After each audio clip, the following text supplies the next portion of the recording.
그래서 그것을 확인해 볼 겸 한 손에는 미 밴드를, 다른 한 손에는 미 워치를 착용하고 저의 달리기 기록을 측정해 보기로 했습니다. 과연 결과가 다르게 나왔을까요? 지금부터 한번 확인해 보겠습니다. 제가 전부 2번의 달리기를 측정을 했는데요. 한 번은 7.8km를 달렸고요. 다른 한 번은 10km를 달렸습니다.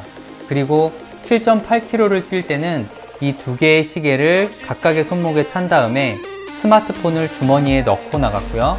두 번째 날 10km를 뛸 때는 스마트폰은 집에다 두고 오로지 손목에 시계만 차고 나가서 측정을 했습니다.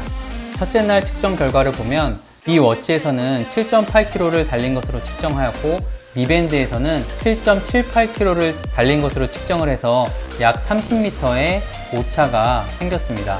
그런데 이 30m의 오차는 운동 시간으로 이해해 볼 수 있을 것 같습니다.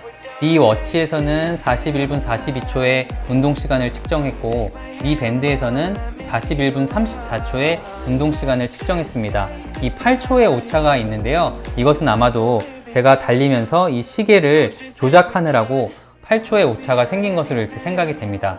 그것을 제외하면 운동 시간이나 달리기 거리는 두 시계가 동일하게 측정했다고 생각이 됩니다. 달리기 페이스는 5분 20초로 동일하게 나왔는데요. 이것은 구간 기록에서 조금씩 차이를 보이기는 했습니다. 미 워치와 미 밴드의 5km까지의 구간 기록을 보면 구간별로 약 1초에서 3초 정도의 오차가 생긴 것으로 나타납니다. 그에 비해서 6km 구간과 7km 구간은 거의 동일하게 측정되었다는 것을 알 수 있습니다. 이런 것으로 미루어 봐도 달리는 시간이나 달리는 속도는 두 기계 사이에 상당히 측정값이 유사하다는 것을 알 수 있습니다. 그 다음은 케이던스와 보폭에 대한 측정값인데요. 케이던스는 미 워치에서 평균 170으로 측정된 데 비해서 미 밴드에서는 평균 158로 측정돼서 약 5%에서 6% 정도의 오차가 있는 것으로 이렇게 나타났습니다. 이에 비해서 평균 보폭은 유사하게 측정이 되었습니다. 미 워치에서는 110으로 측정이 되었고요. 미 밴드에서는 109로 측정이 되었습니다. 두 기계 사이에 좀 다르게 측정된다고 생각되는 부분이 바로 이 심박수인데요. 이 두 개의 그래프가 같은 달리기를 측정한 것이라고는 보기 어려울 만큼 전혀 다른 패턴의 그래프가 나타났습니다. 평균 심박수도 미 워치에서는 166으로 측정된 데 비해 미 밴드에서는 157로 측정이 됐고 최대 심박수도 미 워치에서는 190, 미 밴드에서는 178로 측정이 되어서 대략 5% 정도의 오차가 발생을 했습니다. 둘째 날은 스마트폰을 놓고 팔목에 시계만 차고 나가서 달린 날인데요. 이날은 두 기계 사이에 상당한 오차가 발생을 했습니다.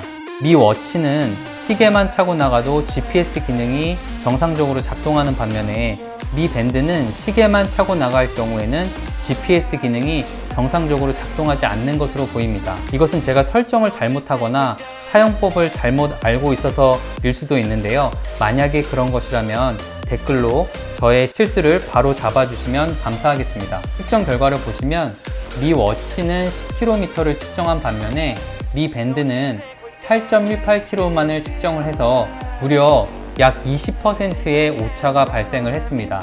이 달린 시간이 58분 30초, 58분 40초로 거의 유사한 반면에 평균 페이스는 한쪽에서는 5분 50초, 다른 한쪽에서는 무려 7분 10초가 나와서 동일한 달리기를 측정했다고는 생각할 수 없을 정도의 오차가 발생했습니다. 이것은 구간별 기록을 봐도 명확하게 드러나는데요. 미 워치에서는 구간별로 5분대 후반에 기록이 나타난 데 비해서 미 밴드에서는 7분대 초반의 기록이 일관적으로 나타나서 아주 큰 오차를 보였습니다. 심박수는 첫째 날에 비해서는 그래도 비슷하게 나온 것 같습니다. 제가 여기서 잠깐 멈췄다가 뛴 구간인데요. 이 구간은 정확하게 측정이 된 것 같습니다. 그리고 대략의 패턴도 첫날에 비해서는 굉장히 유사하게 측정이 된 것 같습니다. 그럼에도 불구하고 최대 심박수가 한쪽에서는 187, 다른 한쪽에서는 176이 나와서 역시나 대략 5% 정도의 오차를 보였고, 특히 시작하는 구간을 보시면 한쪽은 90에서 시작한 데 비해서 다른 한쪽은 이미 130 이상의 심박수에서 시작한 것으로 나타나고 있습니다. 달리기 하면서 내 심장이 얼마나 빨리 뛰는지, 또 내 다리가 얼마나 빨리 움직였는지 이런 것들이 궁금한데요. 그래서 아마 여러분들도 스마트워치를 많이 활용하실 것으로 이렇게 생각이 되는데요.